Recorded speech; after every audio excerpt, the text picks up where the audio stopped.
Bonjour, bonjour, il ne fait toujours pas très chaud dans l'atelier.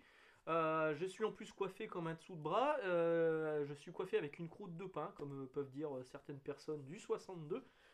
J'espère que vous allez bien, que le son est bon. Ah, parce que oui, il y a encore cette semaine, des problèmes de son, machin. Mon micro était sans doute trop bas et devait frotter contre l'écharpe qui est ici. Donc là, je teste un micro que j'avais acheté pour le nouveau téléphone. Vous savez que je suis revenu sur l'ancien téléphone parce que ça rendait mieux au niveau du son. Je teste ce micro que je suis censé retourner normalement, mais bon, si jamais le son est bon avec celui-ci et ce téléphone-là, bah je le garderai, hein. À vous de me dire par rapport à ce que vous entendez dans cette vidéo. Alors j'essaie de parler un peu plus fort parce que là le micro n'est pas sur moi, il est posé devant moi avec un espèce de ras-mort autour pour éviter les bruits parasites. Alors, des bruits parasites, vous allez en entendre quelques-uns parce que je vais parler de Panini, je vais parler de Urban, je vais parler un petit peu des sorties de la semaine. Faut dire que là, ça y est, je vous avais dit la semaine dernière, les seuls offices qu'on avait rentrés au niveau des comics, c'était Panini. Cette fois, Urban est aussi rentré dans la danse cette semaine. Et donc, on a eu quand même pas mal de sorties plutôt cool. On va commencer par qui? On va commencer par Panini, hein, une fois n'est pas coutume, évidemment. Avec Amazing Spider-Man tome 11 qui est sorti, donc c'est la fin du run de Spencer. À l'arrière, si vous me suivez sur Instagram, ça m'a fait marrer, je voulais partager ça. À l'arrière de ce volume, de cet énorme volume qui coûte quand même 32 balles, hein, à l'intérieur vous avez toute la fin du run de Spencer, plus la partie Sinister War qui était sortie des numéros à part à côté qui n'étaient pas numérotés dans Amazing Spider-Man, mais qui font bien partie du run de Spencer. Donc en quatrième de couverture, c'est écrit la fin d'un run qui marquera les esprits, ou un truc du genre la fin d'un run mémorable, le run de Spencer. Oui, oui, on s'en souviendra sans doute, mais que pour des mauvaises raisons. Alors moi, je m'en souviendrai surtout, et c'est la raison pour laquelle je garde ce run. Il y a des moments, je me dis, je devrais peut-être revendre 2-3 bricoles. Je le garde parce que les débuts avec Ryan Otley, j'avais vraiment beaucoup aimé. Ça, c'est un peu plus compliqué par la suite, mais il y a quand même des bons moments hein, dans ce run-là. La fin, elle n'est pas à la hauteur. Donc là, vous avez le dernier tome qui est sorti. 32 balles quand même. On sent que Panini voulait expédier rapidement le truc. Maintenant, si vous voulez lire la suite de ce run-là, et le début du run merde, je l'ai plus, Wells, de Zeb Wells, il va falloir passer par un omnibus. Et oui, à moins que vous achetiez évidemment les Marvel Comics, les fascicules qui sortent tous les mois là. Là, si vous voulez l'entre-deux, donc la fin du run de Spencer en 100% et le début probable en 100% également du run de Zeb Wells, j'aurais du mal à comprendre que ce soit pas en 100%. Il va falloir acheter un omnibus entre les deux qui est Spider-Man Beyond, qui est pas complètement fou hein, en plus. Mais bon, si vous êtes complétiste, il va falloir passer par là, ou alors acheter d'occasion des Marvel Comics, histoire de compléter un peu le truc. À mon avis, ça peut coûter moins cher, hein. Alors si vous les aviez achetés neufs, oui, effectivement, on retrouve un petit peu le prix de 90 € qui vous sera demandé pour l'omnibus. Mais si vous les trouvez d'occasion, bon, allez, passez sur l'occasion. Passer sur l'occasion. D'ailleurs, moi, c'est ce que j'ai fait. Je vous ai dit, cette année, cette année, je me suis dit, je vais ralentir un peu la cadence. Finalement, me connaissant, étant un complétisme maladif un peu débile, je suis pas prêt de ralentir. Je vais encore vous expliquer après pourquoi. Mais je vais aussi surtout essayer de trouver d'occasion. Genre par exemple cette semaine, il y avait le Marvel Must Have 1602 qui était sorti. Je me suis dit, bon, je vais essayer. Déjà, je pensais l'avoir dans ma collection, je ne l'ai pas. J'ai dû l'avoir, je l'ai peut-être revendu. Euh, donc je me suis dit, je vais prendre le Must Have et je me suis dit, j'ai quand même regardé que si je peux le trouver pas cher d'occasion. Il est sorti dans la collection Hachette et je l'ai payé 4 €. Voilà, au lieu des 22 € demandés par Panini. C'est exactement la même pagination. Euh, il y a les épisodes 1 à 8. C'est autosuffisant. Il y a une autre série qui était sortie, Marvel 1602, mais pas scénarisée par Neil Gaiman, pas dessinée par Andy Kubert, donc pas vraiment d'intérêt pour moi. Donc là, j'ai cette collection bon, qui a pris un peu cher, hein, c'est sans doute pour ça que je l'ai pas payé cher non plus. Mais du coup, bah, je suis content. Voilà, moi je l'ai. Ça me convient, ça me convient. Qu'est-ce que je disais? Donc les sorties aussi de cette semaine chez Panini, il y a eu Ghost Rider, le tome 3 de Benjamin Percy. Bon, là, je ne l'ai pas emprunté, je pense que je le lirai quand même pour voir. Il y a eu Venom Level Protector par David Michelini, un dessinateur que je ne connaissais pas. Le premier tome était sans plus. Donc, bah, pareil, je vais pas craquer, mais je pense que je l'emprunterai pour le lire. Le truc, c'est que là, j'ai beaucoup de choses à lire. Donc, ah, c'est ça que je voulais vérifier. Je voulais vérifier un truc sur Fury. Donc, il y a Fury qui est sorti en deluxe de Ennis et Robertson. Je sais que j'ai un Fury, c'est Fury Max. Je sais que j'ai un Fury. Fury, Nick Fury, si vous le dites à la française. Nick Fury. Oh les mecs, Nick Fury, voilà, le pauvre. Je me fatigue. Donc il est sorti en deluxe. Cette série qui est déjà sortie en 100%, mais j'ai un doute. Je sais que le premier je l'ai, donc les numéros 1-6 de la série Fury. Par contre la série Fury Peacemaker, qui est donc la suite qui est sortie en 2006, je suis moins sûr de l'avoir. Il aurait fallu que je vérifie, encore une fois. C'est là quelque part. Bon. Bref. En tout cas là c'est sorti en deluxe. Si vous les aviez pas, c'est pas dégueulasse. Voilà, c'est plutôt pas mal. Je crois que c'était sorti dans la Belle Max. Du coup, on faisait pas trop gaffe à la continuité de ce qui se passait actuellement, enfin à cette période-là sur l'univers Marvel, on n'en tenait pas vraiment compte. Du coup, c'est des histoires qui sont auto-contenues et qui sont plutôt cool. Ensuite, qu'est-ce qu'on a eu? On a eu le Moon Knight qui est sorti en deluxe de Brian Michael Bendis et Alex Maliv, que je vous recommande, c'est plutôt sympa. Puis Bendis et Maliv, on les avait vus ensemble sur Daredevil, ça fait plaisir de les retrouver là. C'est pas un run qui est inoubliable sur le personnage de Moon Knight, mais c'est une bonne utilisation de Moon Knight et de ses multiples personnalités. Et en plus de ça, il y a le personnage d'Echo qui apparaît dedans. Echo, dont la série vient de sortir sur Disney+. Les 5 épisodes sont déjà disponibles. J'ai pas eu le temps de regarder. Tout le monde dit que c'est bien. Bon, sans doute que les gens ont raison. En plus, il y a Daredevil qui apparaît dedans. Donc évidemment, je vais le regarder. Il faut juste que je trouve le temps. Donc ce Moon Knight, il y a Captain America Guerre froide. Donc vous savez que Captain America, la série avait été divisée en deux séries. Une avec Steve Rogers, le Captain America historique, et une avec Sam Wilson, le Faucon. Mais avec le bouclier de Captain, etc. Donc les deux vont se retrouver ensemble face en plus aux soldats de l'hiver dans ce volume unique qui s'appelle Guerre froide et qui va donc réunir les deux Captain America avant la relance prévue au mois d'avril. Mois d'avril, j'en ai parlé cette semaine, je sais plus déjà. Par Straczynski et Jesus Saiz. On a eu la collection, ça y est, les collections fascicules à 6,99 là, avec du papier un peu mat, sur les super vilains. Le numéro 1 c'est sur Thanos. Bon, je l'ai feuilleté, je me suis dit on va regarder qu'est-ce que c'est comme épisode dedans. Par exemple à l'intérieur, vous avez l'épisode 4 du Gant de l'Infini. Donc autant vous dire que c'est débile d'avoir juste l'épisode 4 des Gants de l'Infini. Après vous avez d'autres épisodes qui sont plutôt sympas pour découvrir le personnage de Thanos. En fait c'est un peu l'équivalent des gros trucs énormes, les Je suis, euh, qui coûtent quand même 30 à 35 balles. Avec des épisodes disparates à droite à gauche où en fait vous lisez un épisode, ça vous plaît, si vous voulez relire la suite, soit c'est pas dispo, soit ça coûte une fortune. Et ben là c'est pareil, sauf que c'est vendu 6,99. Donc à la limite pour découvrir, allez-y, mais avoir mis le quatrième épisode du Gant de l'Infini, je trouve ça un peu dommage. Euh, D'autant qu'ils mettent pas d'épisode de Thanos, le Thanos, comment ça s'appelait, je sais plus, la quête de Thanos, où il récupérait tous les gemmes de l'infini avant d'en faire le Gant de l'Infini. On a aussi un omnibus qui est sorti de X Factor, l'omnibus du mois de X Factor qui est sorti. Peter David, très bien. Larry Stroman, non. C'est juste le bruit parasite, il était là.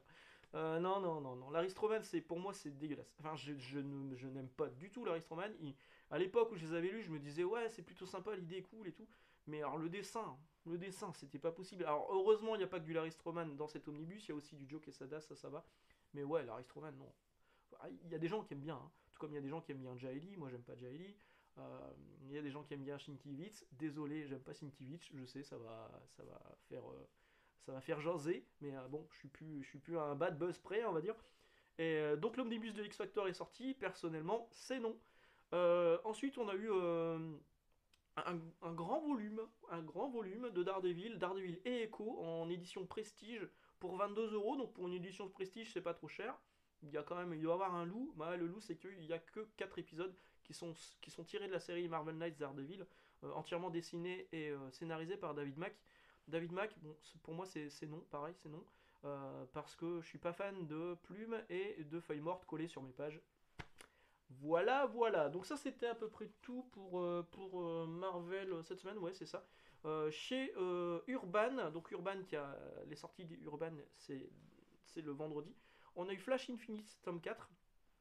J'ai pas lu, donc j'ai pas d'avis. On a eu Night Terrors qui avait fait beaucoup de bruit l'année dernière. Enfin, DC avait fait beaucoup de bruit autour. Maintenant, je suis pas sûr que ça ait vraiment pris. En un seul volume disponible en français. Bon, c'est l'histoire c'est un peu cauchemar dans l'univers Marvel, mais là reporté dans l'univers de DC Comics. Je sais pas quoi en penser, je sais pas si j'ai envie de le lire. Il y a quand même, au scénario, c'est Joshua Williamson, mais surtout, c'est Howard Porter au dessin. Et puis il y a d'autres dessinateurs aussi, parce qu'il y a toutes les tie-ins qui sont dedans. Enfin, presque tous les tie-ins. Je crois qu'il y a des tie-ins qu'on va retrouver dans les Dawn of. Euh, 21 €, pas trop cher. Je sais pas si je vais le lire. Si vous l'avez lu, si vous trouvez ça bien, dites-le moi dans les commentaires pour voir si je craque ou si je craque pas. Les deux séries surtout que j'ai notées cette semaine, c'est évidemment le nouveau Nightwing Infinite, une série que j'aime beaucoup, scénarisée par Tom Taylor. Il y a du Bruno Redondo, mais pas que, il y a du Travis Moore. En fait, il n'y a qu'un seul épisode de Bruno Redondo dedans, mais alors quel épisode? Il est entièrement dessiné en vue à la première personne. C'est complètement ma boule. C'est pas le dernier épisode, non, c'est un petit peu avant. Bon, j'aurais voulu vous le montrer, mais ah bah ouais, voilà. Donc là, on voit par exemple la toute première page, il se réveille à côté de Batgirl. Franchement, il y a pire hein, comme réveil, ça c'est sûr. Même si moi j'ai pas trop à me plaindre, on va dire. À part que bon, à ce moment elle me tousse à la tronche. Donc je vais sans doute être malade dans quelques temps. Mais voilà, tout est fait entièrement en vue à la première personne. C'est Bruno Redondo, c'est un maboule. C'est vraiment très très bien. Et Tom Taylor réalise un très bon travail scénaristique sur Nightwing. C'est vraiment la série que je préfère actuellement chez DC Comics. Avec celle-ci que mon frère a décidé d'arrêter. C'est lui qui les a achetés. Je lui ai dit, c'est pas grave, je te rachète les tomes précédents, parce que là c'est terminé en 3 tomes, et je vais acheter celui-ci. Je suis un peu complétiste maladif, vous le savez. Du coup, je regarde un petit peu les épisodes qu'il y a à l'intérieur. Je me suis dit, ah cool, Urban a bien fait les choses. Ils ont mis donc la série Superman Son of Kal-El, et ils ont mis Adventures of Superman John Kent 1 à 6. On est quand même sur un volume à 224 pages. Donc je me suis dit, c'est cool, ils ont mis tout. Non, ils n'ont pas mis tout.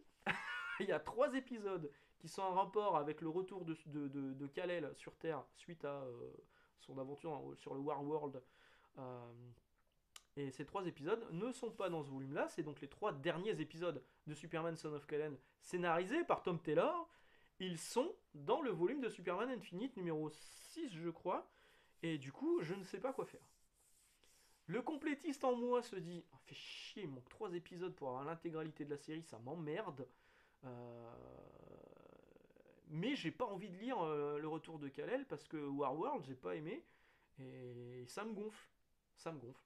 Donc, 3 possibilités. J'achète en single issue les 3 numéros qui me manquent, mais vu que j'ai loupé le coche, il va falloir que je les trouve d'occasion sur eBay ou quoi que ce soit, et je risque de les payer plus cher que ce que pourrait me coûter l'achat de la version française de ce Superman Infinite où il y a ces 3 épisodes.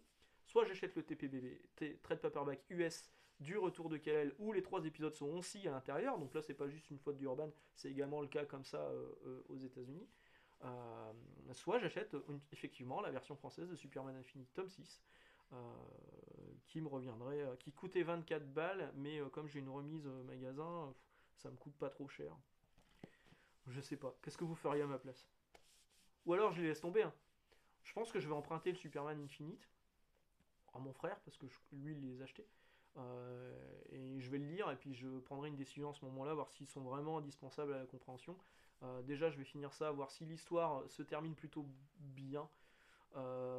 Si ça appelle pas la lecture des 3 épisodes manquants, ça me va, sinon. Mais ça continuera à me trotter dans la tête, le fait qu'il va me manquer 3 épisodes. Je le sais, ça va me gonfler, ça va me gonfler. Et enfin, où est-ce qu'ils sont? Donc, un petit manga, Witchwatch numéro 7. Je pense que je suis le plus gros vendeur de Witchwatch en France parce que je le conseille à tout le monde qui passe en magasin et à chaque fois il y en a un qui part. Je suis d'ailleurs ravi que le camarade Fessal qui habituellement achète des comics là où je travaille et qui m'a demandé conseil pour sa fille, je lui ai conseillé Witchwatch tome 1 et elle a beaucoup aimé Witchwatch. Donc ben voilà, à bientôt pour la suite, le nouveau tome vient de sortir, le numéro 7. Sinon pour la VO, je suis passé chez mes amis d'Astro City où j'ai chopé le dernier numéro de Silver Surfer Rebirth Legacy. J'ai même pas regardé tiens s'ils annonçaient une suite à la série, je pense pas. Non, c'est écrit fin, on verra.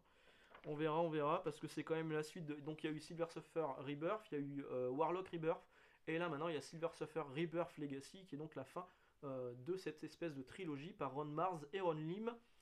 On voit qu'il y a Mephisto en couverture. Oh le spoil! Et mais surtout, j'ai chopé un comics qui est en rupture aux États-Unis, qui est sold out, qui est en rupture un peu partout. Alors, il doit en rester dans certains magasins en France, parce qu'il me semble avoir vu une story sur Instagram de Comic Zone VO où il était dans les dernières sorties, donc ils en ont peut-être encore là-bas. En tout cas, chez Astro, il n'y en a plus. On attend le second printing, la réédition, parce que tout le monde s'est jeté dessus. Alors, je sais pas si c'est par nostalgie, c'est Ultimate Spider-Man évidemment. Je sais pas si c'est par nostalgie ou si c'est juste pour avoir le numéro 1 de la série Ultimate, la nouvelle série Spider-Man. C'est quand même vendu 6 dollars, hein, mine de rien. Jonathan Hickman, Marco Keketo qui réalise des planches qui sont juste, je l'ai pas encore lu, hein, qui sont juste magnifiques. Je pense qu'on va en reparler. Je pense que ça va faire partie. Il faut que je lise ce week-end, hein. Ça va faire partie d'une des 2 vidéos de la semaine prochaine. Je vais essayer d'en parler sans spoiler évidemment. Euh, mais je pense qu'on va en reparler et voilà. Est-ce que vous l'avez vu? Est-ce que vous l'attendiez? En tout cas, Ultimate Invasion, j'ai vu que il était annoncé là dans pas longtemps chez Panini. Il va coûter 22 € je crois. Et vous aurez l'intégralité, l'Ultimate Invasion, plus le numéro spécial Ultimate Universe. Euh, bon, à vous de voir. En tout cas, moi, ce Ultimate Spider-Man, j'hésitais finalement. Je suis content de l'avoir. Et puis, je suis content d'avoir réussi à le choper surtout parce que Damien et Fred m'ont dit ouais, effectivement, si tu l'avais pas réservé, ça aurait été chaud. Il n'était pas sur les étals, ils en avaient plus, tout est parti. Tout est parti très rapidement. Donc là, tout comme aux États-Unis, on attend le second tirage, le second printing, et pas second print, pour voir le truc arriver, quoi. Voilà, voilà. Donc je vous l'ai dit, la semaine prochaine, je pense que je parlerai de ce Ultimate Spider-Man, la relance et la relance de l'univers Ultimate, donc qui arrive là, enfin qui a démarré. Et je pense que l'autre vidéo parlera des 10 titres Urban Comics qui ont fuité. La fuite ne vient pas de moi, ne me tapez pas dessus s'il vous plaît Urban. J'ai vu passer ça sur Facebook, sur des groupes Facebook, j'ai vu passer ça sur des forums. Euh, il y aura 10 titres à 10 € pièce, 10 tomes 1, pour fêter les 10 ans de Urban, du label Indies de Urban, avec des titres plutôt sympas, mais on en reparlera donc la semaine prochaine pour revenir un peu plus en détail sur ce qui est annoncé. Mais c'est plutôt cool. Alors il y a d'autres trucs que j'ai vu passer, mais je veux pas en parler pour l'instant, on va voir si ça en parle à droite, à gauche. Mais comme d'habitude, nos deux principaux fournisseurs de comics en VF sont plutôt dynamiques. C'est d'ailleurs étonnant parce que ce genre d'opération, on le voit pas tellement.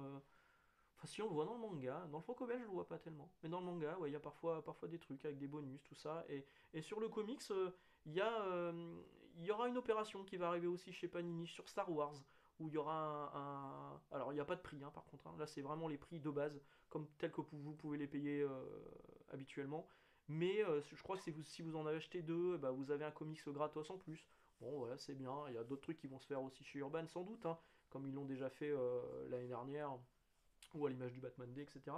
Mais bon, en tout cas, là, j'ai vu passer ce truc sur Urban Indie, j'ai vu les titres passer. Bah, je pense qu'on en reparlera la semaine prochaine. Sans doute que Urban va réagir avant pour annoncer officiellement cette annonce, mais c'est plutôt cool. Voilà. Le marché est dynamique, même si le marché va pas très bien. Le marché est dynamique. Et ben moi je vais vous laisser là, je ne me reste plus qu'à vous souhaiter excellente journée, excellente lecture, et puis on se retrouve mardi, et excellent dimanche. Ciao. Et abusez pas sur la galette.